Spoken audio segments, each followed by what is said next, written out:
초대 그리스도인을 지칭하는 명칭은 크게 세 가지가 있었습니다. 하나님의 택하심을 입은 사람, 하나님의 사랑을 받는 형제, 자매, 거룩한 백성으로 부름받은 사람들이 그것이죠.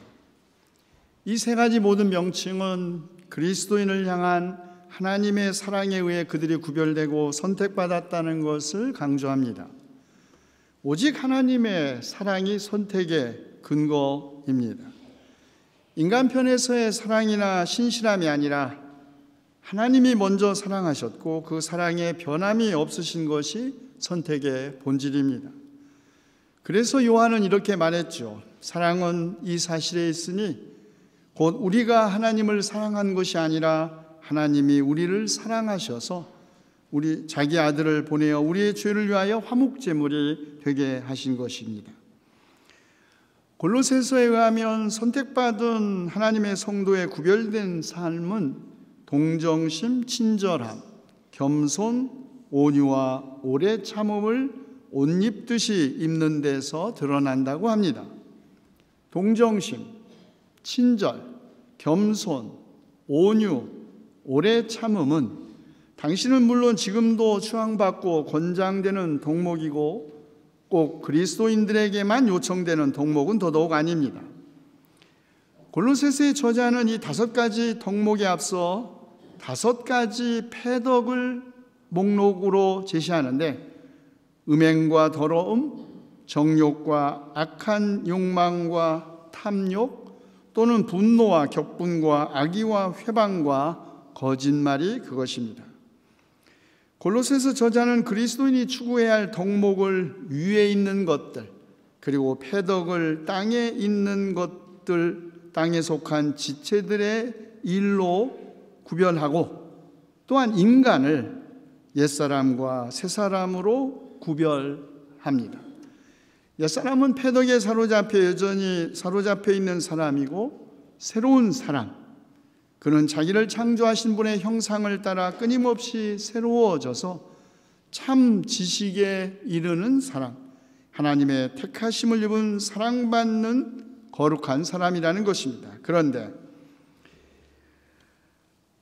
이런 패덕들 때문에 하나님은 진노를 내리심으로 그리스도인들은 옛사람을 그 행실과 함께 벗어버리고 새 사람을 입으라고 권면합니다. 우리가 주목하려고 하는 것은 편지 저자가 옛사람과 새사람을 구별하기 위하여 사용한 상징 언어가 옷을 벗고 입는 것으로 했다는 점입니다. 우리가 흔히 옛사람과 새사람을 비교할 때 변화를 그 기준으로 합니다. 특히 납품, 선품 때문에 비난받던 사람이 개과천선하여 착한 사람이 되었을 때 우리는 그가 새 사람이 되었다고 하죠. 그리고 그런 개과천선의 계기는 사람마다 다릅니다. 큰 충격을 받았다든가 내적 회심을 경험했다든가 사람을 근본적이고도 지속적으로 변화시키는 사건은 다양하죠. 그런데 골로새서의 저자는 선택받은 그리스도인에게 요청되는 5가지의 덕 혹은 품성, 그것은 인간이 소유할 수 있는 것이나 인간의 내부로부터 솟아나는 것이 아니라 마치 우리가 옷을 입듯이 외부에서부터 우리에게 입혀지는 것, 다시 말해 우리의 이 몸 위에 덧입혀지는 것이라고 말합니다. 사도 바울도 그가 전승받은 가장 오래된 부활한 몸에 관한 전승에 입는 것으로 표현했습니다. 흙으로 빚은 그 사람의 형상을 우리가 입은 것과 같이 우리는 또한 하늘에 속한 그분의 형상을 입을 것입니다.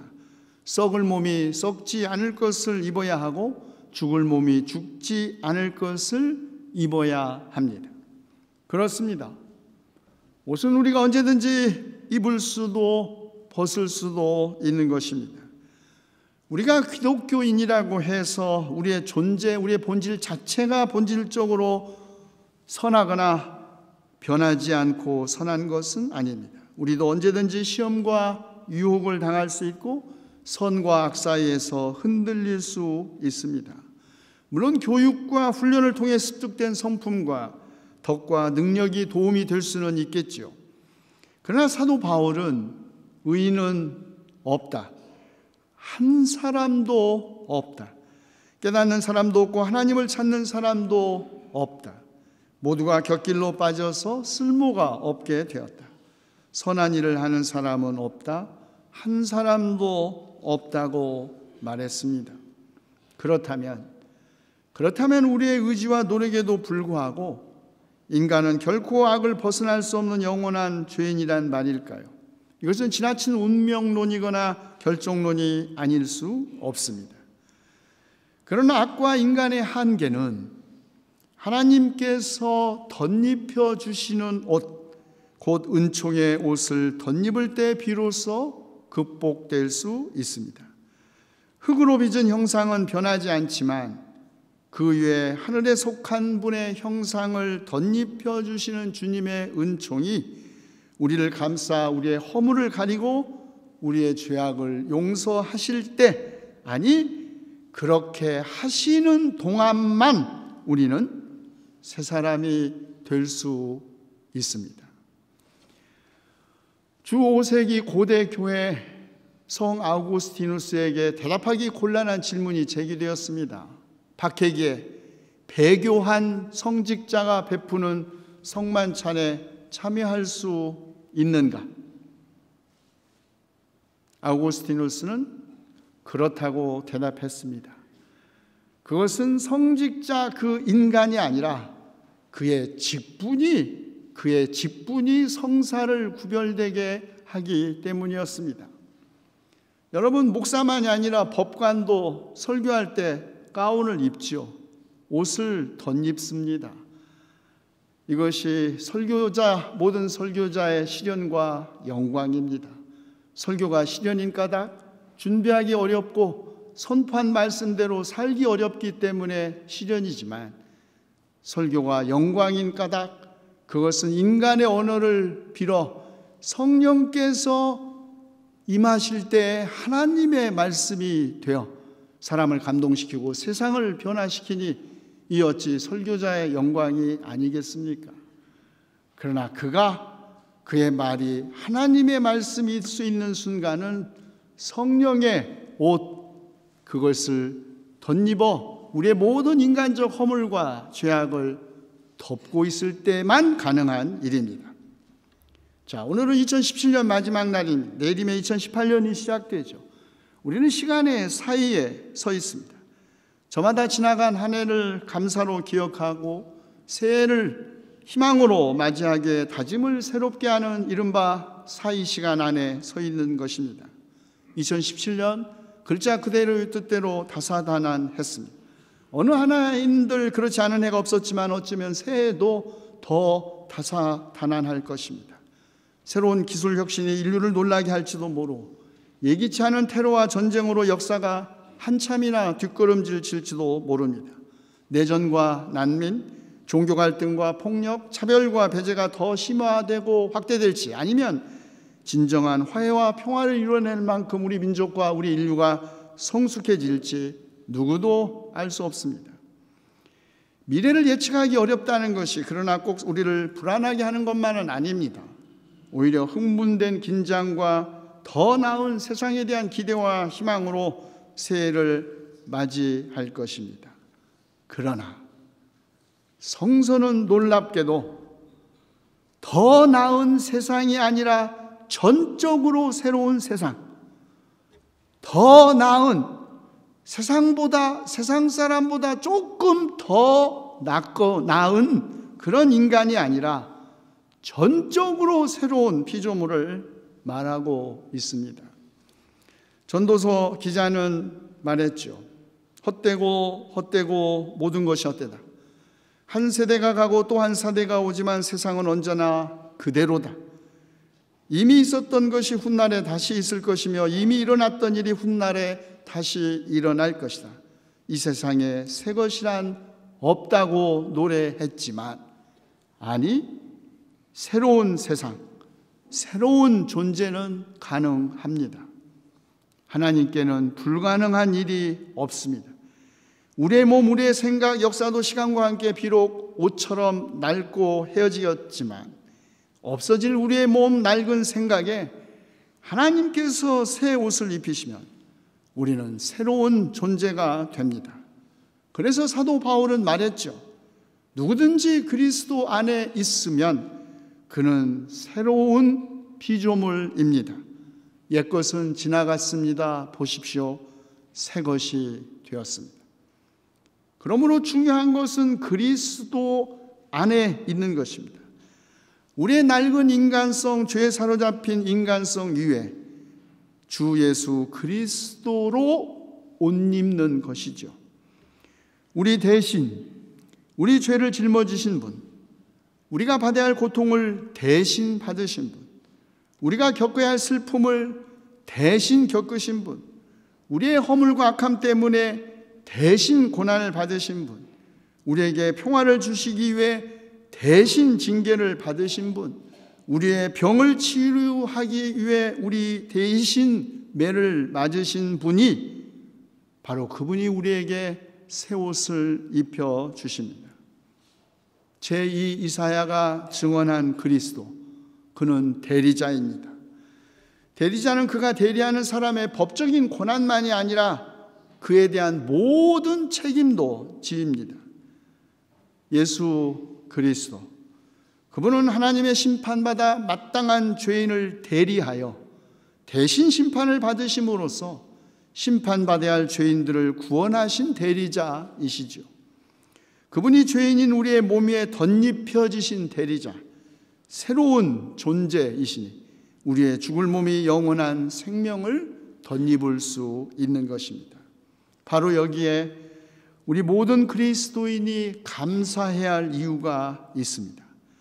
골로새서 저자는 그리스도인은 누구에게 불평한 일이 있더라도 서로 용납하여 주고 서로 용서하여 주십시오. 주님께서 여러분을 용서하신 것과 같이 여러분도 서로 용서하십시오라고 권면합니다. 그리스도인인 우리가 서로를 용납하고 용서하는 것은 그리스도께서 우리를 먼저 용납하셨고 용서하셨기 때문입니다. 상대가 용서받을 만한 선행 조건을 충족시켰기 때문에 용서한다면 그것은 하나님의 무조건적인 은총에 대한 응답으로서의 감사가 아니라 자기 정당화 혹은 자기 만족으로서의 감사이겠죠.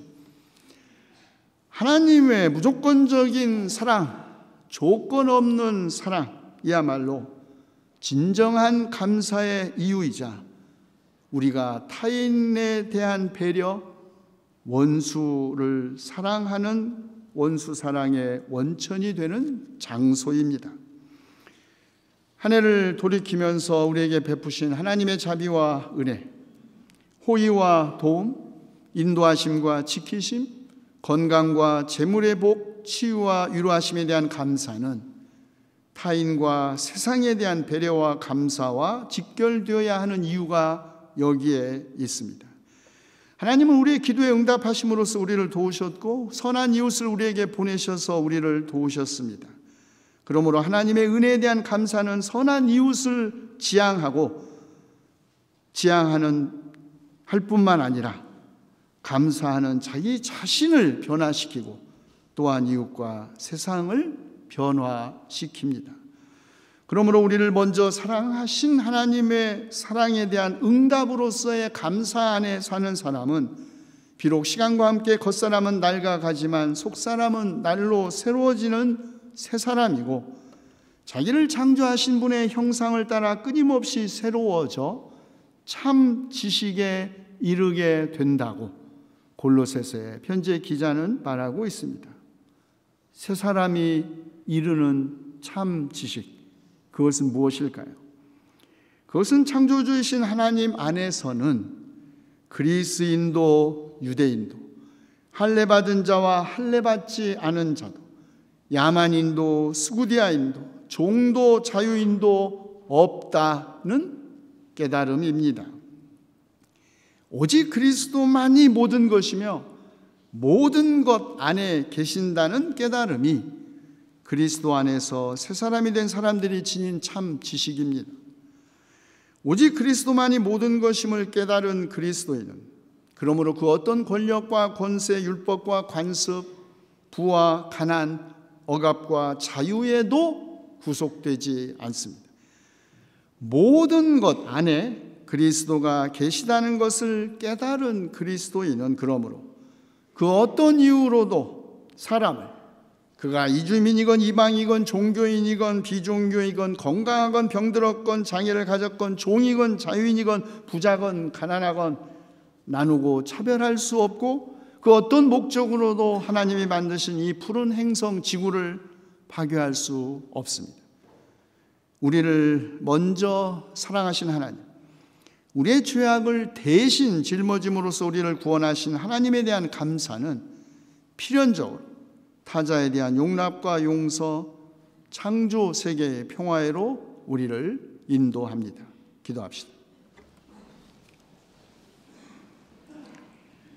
하늘에 있는 것들과 땅에 있는 것들, 보이는 것과 보이지 않는 것들, 왕권이나 주권이나 권세나 할 것 없이 모든 것이 주님으로 말미암아 창조되었으니 암흑의 권세에서 우리를 건져내셔서 자기의 사랑하는 아들의 나라로 옮기신 주님, 십자가의 피로 평화를 이루셔서 만물을 화해시키신 주님의 은혜를 감사하여 우리가 마음과 뜻과 정성을 다하여 주님을 찬양합니다.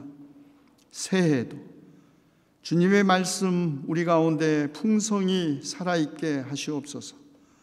신령한 지혜와 총명으로 하나님의 뜻을 아는 지식을 채워주시어 우리 자신과 가족은 물론 우리나라와 인류가 주님께 합당하게 살아감으로써 모든 일에서 주님을 기쁘게 해드리고 모든 선한 일에서 열매를 맺으며 주님의 권능에서 오는 모든 능력으로 강하게 되어 참된 주님의 평화 이 땅에 이루게 하시옵소서. 새해에는 우리에게 어떤 새로운 도전이 부딪혀 올지 모르지만 모든 지혜와 지식의 보아이신 그리스도를 힘입어 우리가 두려움 없이 미래를 헤쳐나가게 하시옵소서. 우리 주 예수 그리스도의 이름으로 기도하옵나이다.